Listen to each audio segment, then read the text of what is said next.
ॐ भूर्भुवस्वः तत्सवितुर्वरेण्यं भर्गो देवस्य धीमहि धियो यो नः प्रचोदयात्। उस प्राण स्वरूप, दुखनाशक, सुख स्वरूप, शेष तेजस्वी, पापनाशक, देव स्वरूप परमात्मा को हम अपनी अंतरात्मा में धारण करें। वह परमात्मा हमारी बुद्धि को सतमार्ग की ओर प्रेरित करे। भाइयों बहनों, जय श्री राम, जय गुरुदेव, जय माँ आदिशक्ति। आप सभी भाइयों बहनों की साधना से संबंधित जिज्ञासाओं का समाधान करते हुए मैं आज कुछ अत्यंत महत्वपूर्ण जिज्ञासाओं को सम्मिलित कर रहा हूँ। श्रीमान हरिश्चंद्र जी ने अपनी जिज्ञासा प्रकट करते हुए लिखा है। गुरु जी सादर चरण स्पर्श। हरिश्चंद्र जी खुश रहिए, माँ की कृपा आप पर हमेशा बनी रहे।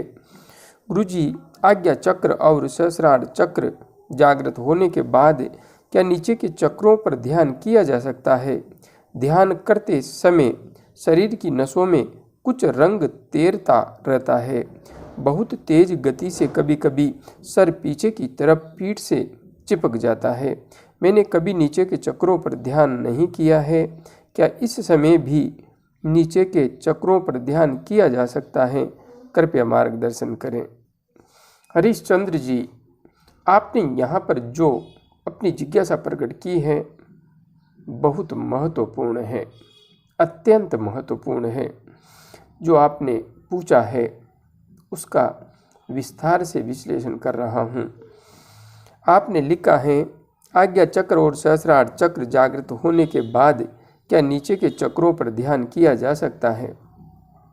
जहाँ तक बात है आज्ञा चक्र एवं सहस्रार चक्र जागृत होने के बाद नीचे के चक्रों पर ध्यान करने की, तो बिल्कुल किया जा सकता है। कोई भी समस्या नहीं है और संशय भी नहीं है। किंतु हाँ, नीचे के चक्रों पर ध्यान करने का उद्देश्य क्या है, पहले आपको यह स्पष्ट होना चाहिए। हाँ, यदि संपूर्ण शरीर में दिव्यता का आविर्भाव करना है, संपूर्ण शरीर को उस प्रकाश तत्व में विलोपित करना है, इस उद्देश्य के लिए भी आप संपूर्ण चक्रों पर बदल बदल करके ध्यान कर सकते हैं। कोई भी समस्या नहीं है।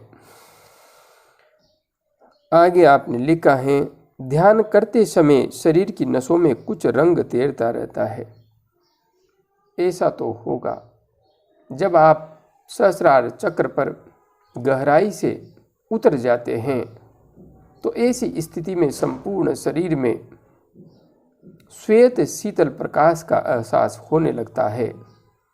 और जैसे जैसे सहस्रार चक्र में आप गहरे उतरते जाएंगे, वैसे वैसे आपके अंतस्थ में रूपांतरण की गहरी प्रक्रिया का आप स्वयं अनुभव करते हुए चले जाएंगे। अभी इस स्थिति के बाद आत्मबोध की एक स्पष्ट अनुभूति आपके जीवन में घटित होने वाली है, यदि नहीं हुई है, क्योंकि सहस्रार चक्र ही वह मुख्य स्थान है जहाँ ध्यान करते हुए आप अपने आत्म स्वरूप का बोध प्राप्त करते हैं। बोध होता हृदय चक्र पर है, आत्म साक्षात्कार होता हृदय चक्र पर है, किंतु ध्यान का केंद्र हृदय नहीं सहस्रार चक्र होता है। और यह भी स्पष्ट है, चाहे कोई व्यक्ति कितना ही हृदय चक्र पर ध्यान कर ले, वह आत्म साक्षात्कार नहीं कर पाएगा। मेरे आत्म अनुभव के अनुसार, व्यक्तिगत अनुभव के अनुसार, क्योंकि ग्रंथों में मैंने यही पढ़ा है कि हृदय चक्र में ही आत्मा निवास करती है। तो इस विषय को समझकर मैंने बहुत अधिक ध्यान हृदय चक्र पर किया, किंतु कोई विशेष सफलता प्राप्त नहीं हुई। किंतु जब ऊर्जा सहस्रार चक्र तक सहजता से पहुंचती थी और फिर सहस्रार चक्र एवं आज्ञा चक्र गुरु चक्र पर ही ध्यान करना जारी रखा, तो वह लक्ष्य निश्चित रूप से सध गया जिसे मैं साधना चाहता था, जिसे मैं जानना चाहता था। इसलिए सहस्रार चक्र ही वह स्थान है जहाँ से आप गूढ़ रहस्यों को अपने अंतस्थ में स्वयं अनुभव करेंगे। उतरते जाइए अपने अंतस्थ में। आगे आपने लिखा है, बहुत तेज गति से कभी कभी सर पीछे की तरफ पीठ से चिपक जाता है। माँ आदि शक्ति आपके शरीर में जागृत हो चुकी है और वह रूपांतरण की प्रक्रिया को घटित कर रही है। जो कुछ हो रहा है होने दीजिए। जो कुछ भी हो रहा है उसे दृष्टा भाव से देखते हुए बस अपनी साधना जारी रखिए। मैंने कभी नीचे के चक्रों पर ध्यान नहीं किया। यदि नहीं किया है तो वैसे ज़रूरत भी नहीं है ज़रूरत, क्योंकि ध्यान की अनंत गहराई को प्राप्त कर लेना ही साधक का उद्देश्य होता है। और आज्ञा चक्र से सहस्रार चक्र ब्रह्मरंध्र तक की यात्रा सफलतापूर्वक हो जाए, बाकी सब कुछ हो जाता है। किंतु यदि आपके अंतस्थ में नीचे के चक्रों पर भी ध्यान करने की जिज्ञासा है तो कर सकते हैं। हाँ, अधिक देर तक नीचे के चक्रों पर अभी आप ध्यान नहीं करें। कम समय के लिए बदल बदल कर अलग अलग चक्रों में ध्यान किया जा सकता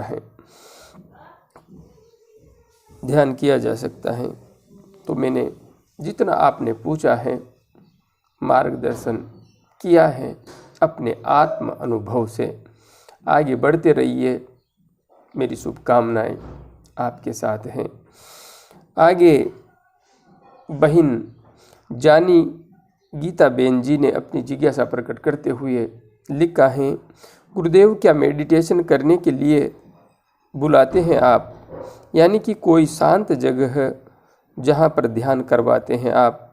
मेरी कुंडलिनी जागृत है पर मैं डीप में नहीं जा पाती, घर में अच्छे से नहीं कर पाते और बिना गुरु के कुछ आनंद नहीं आता। बहन, आपकी कुंडलिनी शक्ति जागृत हो चुकी है और आप चाहती हैं कि मेरे पास आकर के ध्यान करें। बिना गुरु के आनंद नहीं आ रहा है। जहाँ तक बात है आनंद की, तो आनंद तो अपने घर पर भी ध्यान करते हुए प्राप्त किया जा सकता है, इसमें कोई संशय नहीं है। किंतु हाँ, घर परिवार की जिम्मेदारियाँ और विशेष रूप से बहनों पर तो बहुत अधिक होती है, बहुत अधिक। इसलिए समय निकाल पाना भी बहुत मुश्किल हो जाता है। किंतु फिर भी आप निकाल रही हैं और आत्मज्ञान के पथ पर आगे बढ़ रही हैं, बहुत अच्छी बात है। जहाँ तक बात है मेरे पास बुला करके ध्यान करवाने की, तो बहन अभी तक मैं अपने पास में किसी को नहीं बुलाता हूँ, क्योंकि मेरे पास ऐसा कोई स्थान नहीं है, ऐसा कोई केंद्र नहीं है जहाँ पर बुला करके मैं आप सबको ध्यान साधना के विशेष गुर सिखा सकूं। इसलिए अभी माँ आदि शक्ति के धाम का निर्माण कार्य चल रहा है। जैसे ही धाम निर्मित हो जाता है मैं आप सबको आने की इजाज़त दूंगा।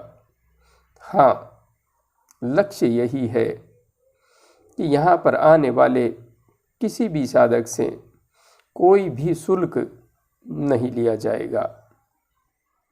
प्रारंभ में हमारे पास में रहने के लिए पर्याप्त व्यवस्था नहीं होगी तो आप सब अपने स्तर पर होटल आदि में रुकने की व्यवस्था चाहें तो कर सकते हैं। बाकी सामान्य व्यवस्था तो अपने पास रहेगी।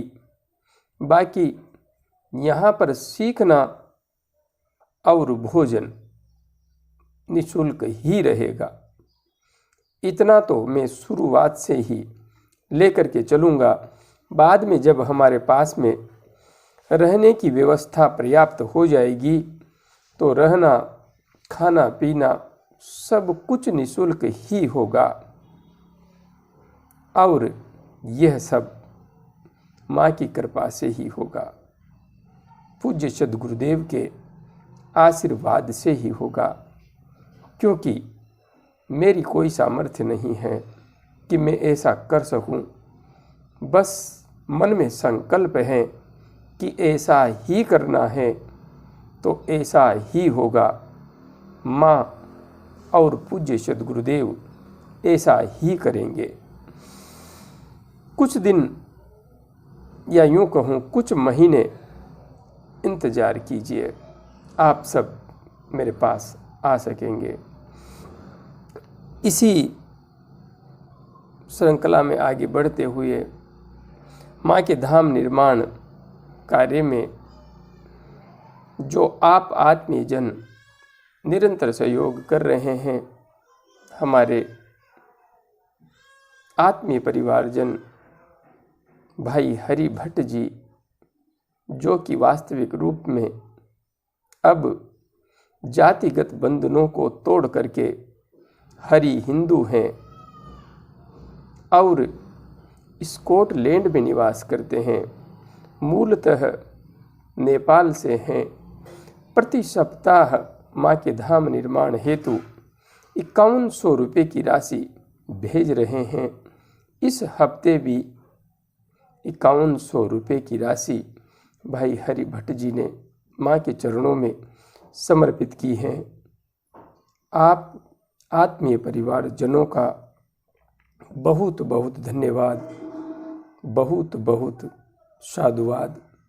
मैं जगत जननी माँ से प्रार्थना करता हूँ कि आप सब पर अपनी कृपा हमेशा बनाए रखें और हमेशा आप सबको सत्य, धर्म, न्याय, परोपकार एवं आत्मज्ञान के पथ पर आगे बढ़ने की प्रेरणा देती रहें, क्योंकि यही पथ है जो हमें वास्तविक सत्य का आत्मबोध करवाकर जगत जननी माँ के बंधनों से मुक्त होकर सत्य सनातन सच्चिदानंद पर ब्रह्म परमात्मा के वास्तविक स्वरूप में विलीन होने की सामर्थ्य प्रदान करता है।